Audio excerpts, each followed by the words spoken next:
Welcome back, everybody. Derek Sue, your East Oakland advocate. Well, 8 years ago, I was diagnosed with colon rectal cancer, and um, it wasn't something that I wasn't expecting because of my family history. But I want to kind of go back.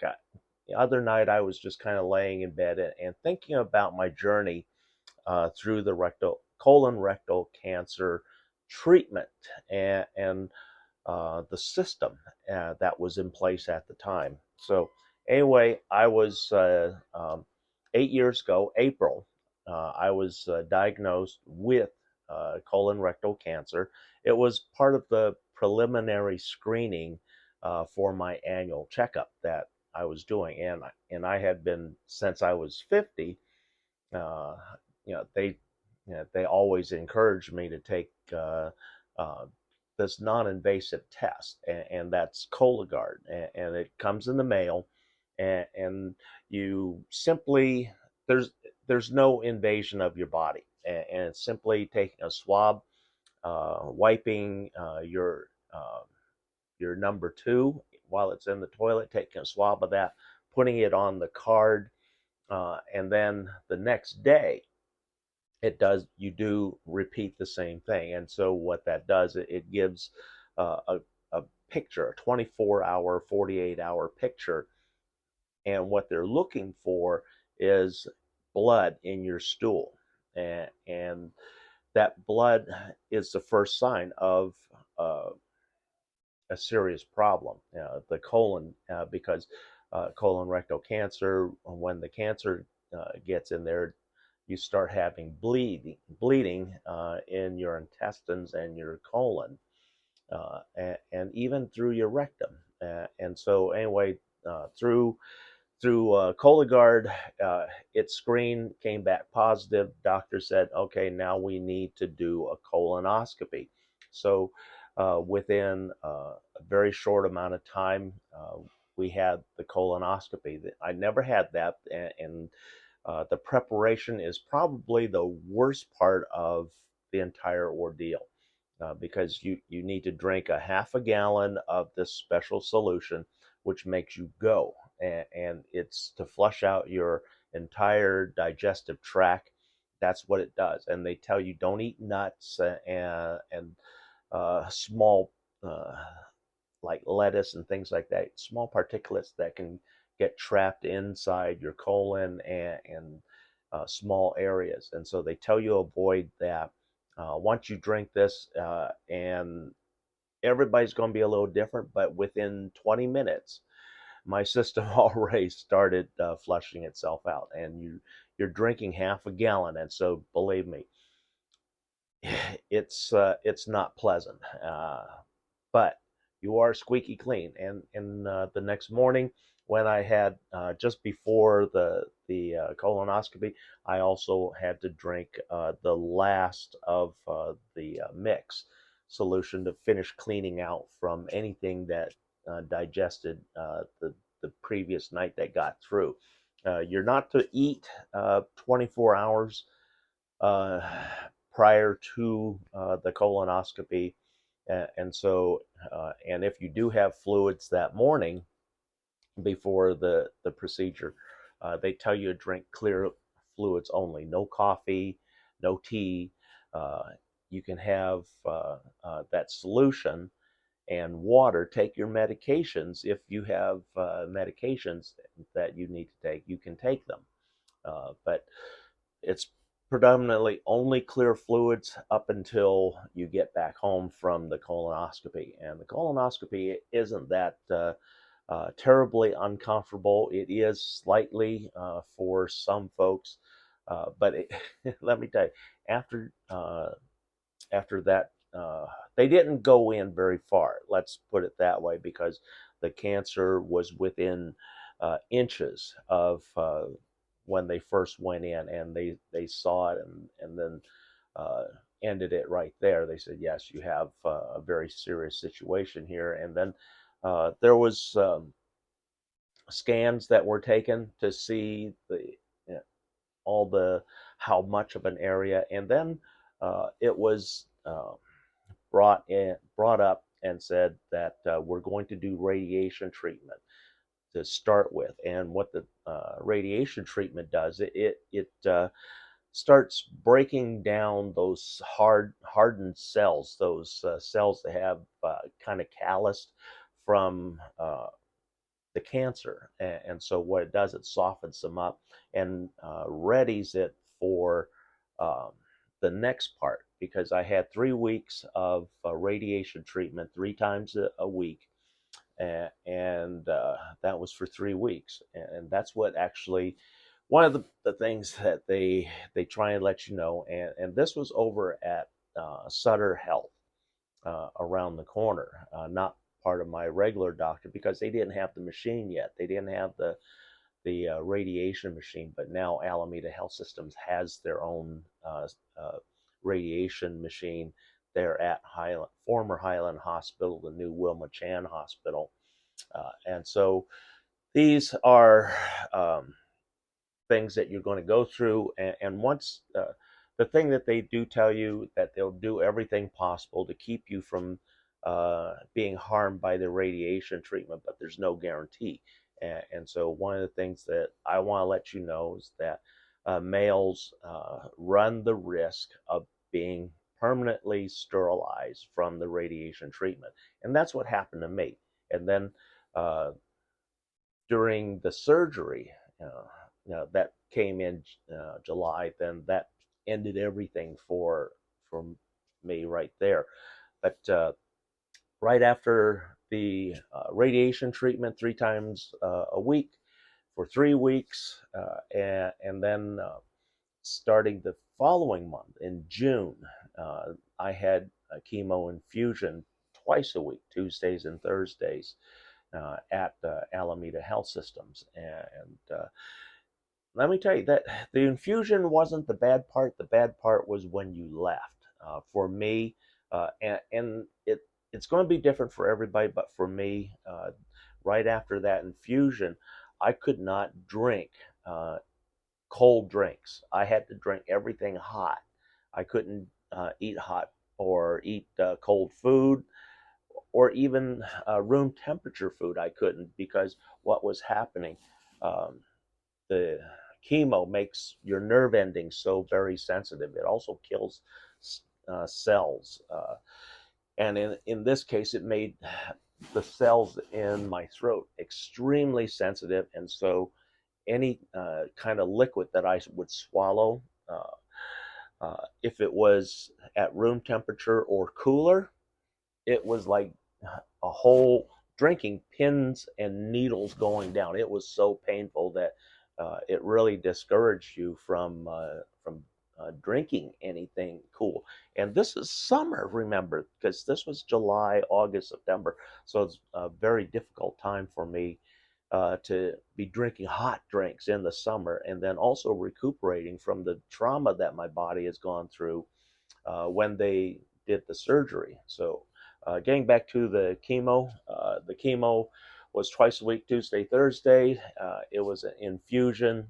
I don't know all the formulas, but I know that it was mixed downstairs at Alameda Health Systems, Highland Hospital, in the pharmacy, and then brought up uh, directly from the pharmacy after the mixing, and then it was infused into my veins. And believe me, that I was stuck by so many needles during this entire treatment, uh, and it was daily, weekly, and some of the needles in the infusion were incredibly large. It was almost scary, because they're trying to infuse a large amount of uh, the chemo into your system very quickly, and even then, it still takes time. It's For me, I was there at least an hour to an hour and a half just for the infusion, and like I said, that part, once you get past the needles, and you get used to the constant pricks of the needles, because going through treatment, anybody who's gone through um, chemotherapy, or cancer therapy itself or treatments has seen a tremendous amount of needle sticks, and it's not comfortable. It's not fun. But now I've been pricked by so many needles that I don't feel them anymore, essentially. But so anyway, May radiation, June the chemo infusion, and like I said, the worst part was uh, right after the infusion for the next 3 days, I could not drink. I mean literally, I could not drink water out of the tap without it feeling like my throat was just going to come right out of my neck. It was so painful. You'd almost cry. It was so painful. And so drinking hot drinks, soups, tea, those were my only choices to not have those pins and needles from my esophagus all the way down to my stomach, and then uh, uh, there was numbness that set in from the chemotherapy, and it's going to be different for everybody because one of the things that doctors will tell you is that chemotherapy isn't a for sure science, but they've made great strides and advancements over the course of decades, and it's very effective. And for colorectal cancer, it's very important that you catch it early. Uh, my father had it, and he lasted a little better than 2 years from the actual diagnosis, um, because he chose not to take any kind of treatment. Before that, his father had colorectal cancer, and my grandfather on my mother's side. And it was back then called the old man's disease because back then they didn't really understand what was going on. They knew it was cancer, and they didn't have a lot of treatments like they do today. And so, in most cases, the old man's disease was a death sentence. And it wasn't that long ago. We're only talking the 70s because my grandfather passed away in 1974, and he had colorectal cancer, and it took him very quickly. It was again about 2 years, 2.5 years before his passing, and it was horrible to death because there was a lot of bleeding, there was a lot of discomfort, and in back in the days, it was morphine that they gave you, and so you became very addicted to that. Today, there's very different methods and medications to help with symptoms and also with pain. For myself, my biggest challenge once I started on the chemo was having any kind of appetite because the chemo, for whatever reason, affected my appetite. And at one point, I had lost nearly 35 pounds over the course of 2 weeks. So that was a significant number, and had my oncologist very worried about that. And he was asking, why are you losing so much weight? Are you eating? I said, no, I'm not hungry at all. And he said, well, we'll give you medications that will make you hungry. And I said, well, rather than medications that have side effects and things, I would prefer to use my own method, which I told the my oncologist that I was already starting to smoke cannabis for my cancer treatment. I was taking a more holistic approach to this, and especially I had just started smoking cannabis, and that's what helped uh, get my weight back up to where it should have been because the doctor, I had dropped down to went from 205 at the start, and I was down to a low of 175 at that point. I had been losing some weight, but then that sudden weight loss that I experienced because I wasn't eating seriously scared the doctors because they thought it would be like some other typical cancer treatments that you hear about, where the person literally turns into bones, and so that's what my doctors my oncologist was concerned with. And so once I started smoking cannabis and eating at least one meal a day, my weight did restore back up to 200, 205. Right now, I'm working at bringing my weight down to my optimal weight, which is 185. And so that part's been a little bit of a struggle because I'm trying to balance, the cannabis and the calories that I take in on a daily basis, and uh, other things that happen to me, it may not happen to you, but it also affected my taste buds, the chemotherapy. So now, if I drank or drink anything that is alcoholic, it tastes like metal. I mean, it is not pleasant. It's like chewing on a piece of aluminum foil. Have you ever done that? Taken a little piece of aluminum foil and chewed it on your teeth. It is painful. That's the kind of pain sensation I get when I drink anything alcoholic. Or the other thing is um, beer. I can't drink anymore. It tastes absolutely horrible, all of them. Wine, red wine, Zinfandel, I can kind of drink a little bit if I really wanted to, but I don't because I don't enjoy it anymore. So I just stopped drinking. And then I had issues with high blood pressure.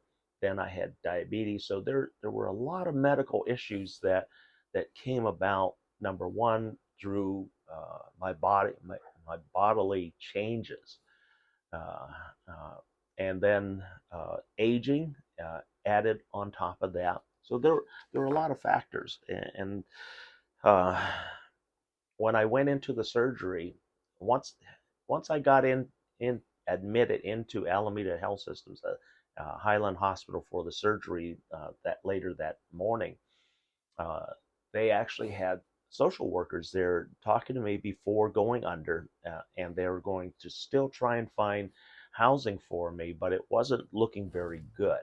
And uh, the hospital called in Alameda County to try and assist me with that. But again, after the 6 days of recovery there at Alameda Health Systems, I was slowly moved from the intensive care unit, ICU, into recovery, a normal room setting, but then not so normal. And then finally, on the last 2 days, they had moved me to a portion of the old wing of the hospital that no longer exists, and had me ready for release over the next 48 hours.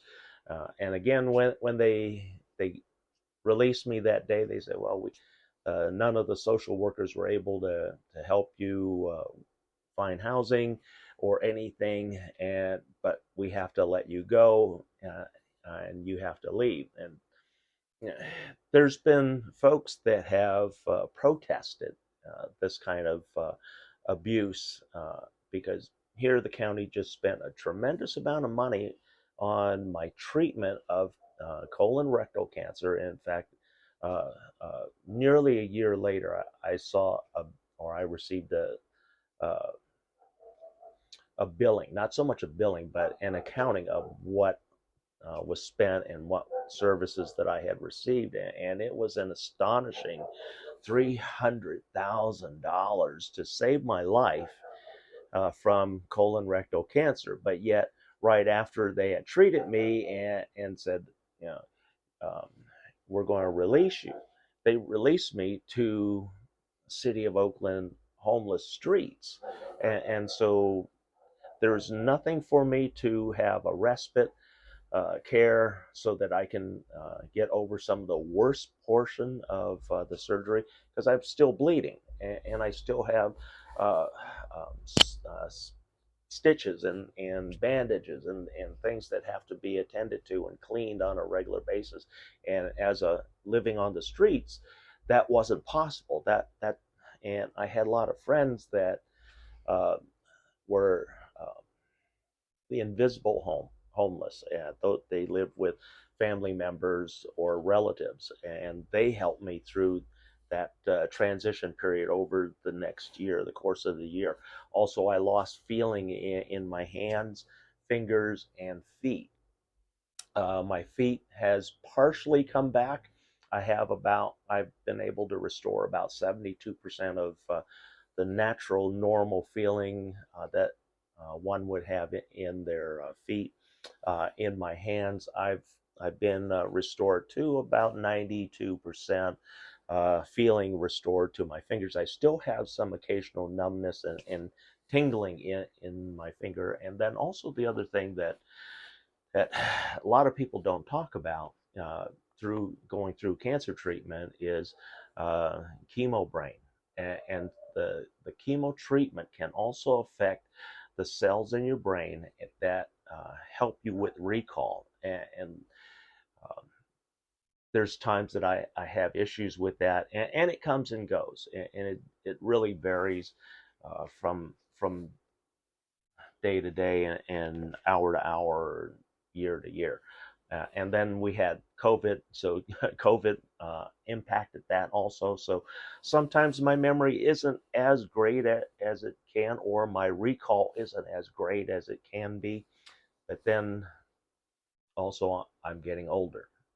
I've had radiation treatment, which sterilized me. Then we had the chemo, which chemically sterilized me. And then we had one little mishap during the surgery that permanently made sure nothing worked. And so it was a string of things. But of course, I'm at an age where I don't want to have kids, and I'm not looking to have kids, so it didn't matter. It's just inconvenient for a lot of things now because I no longer can control my urine, and so I have to wear a diaper these days. So Depends is on the list, and then also on top of that, I have to wear a colonoscopy bag, and so I don't buy toilet paper anymore. I don't sit on the toilet anymore. I do number two in a bag, and it's discarded. But it was life changing. The Whoever tells you that life will go back to normal after all your treatments is lying to you, and it just doesn't happen. So anyway, that's what's happened over the course of the last 8 years. Um, I've been dealing with a lot of the after effects. I've been doing this with a more holistic look, and I feel much better these days. Not so much Western medicine, but I still get my annual checkups, and that's for life. So thanks for joining me, and celebrate life, everybody.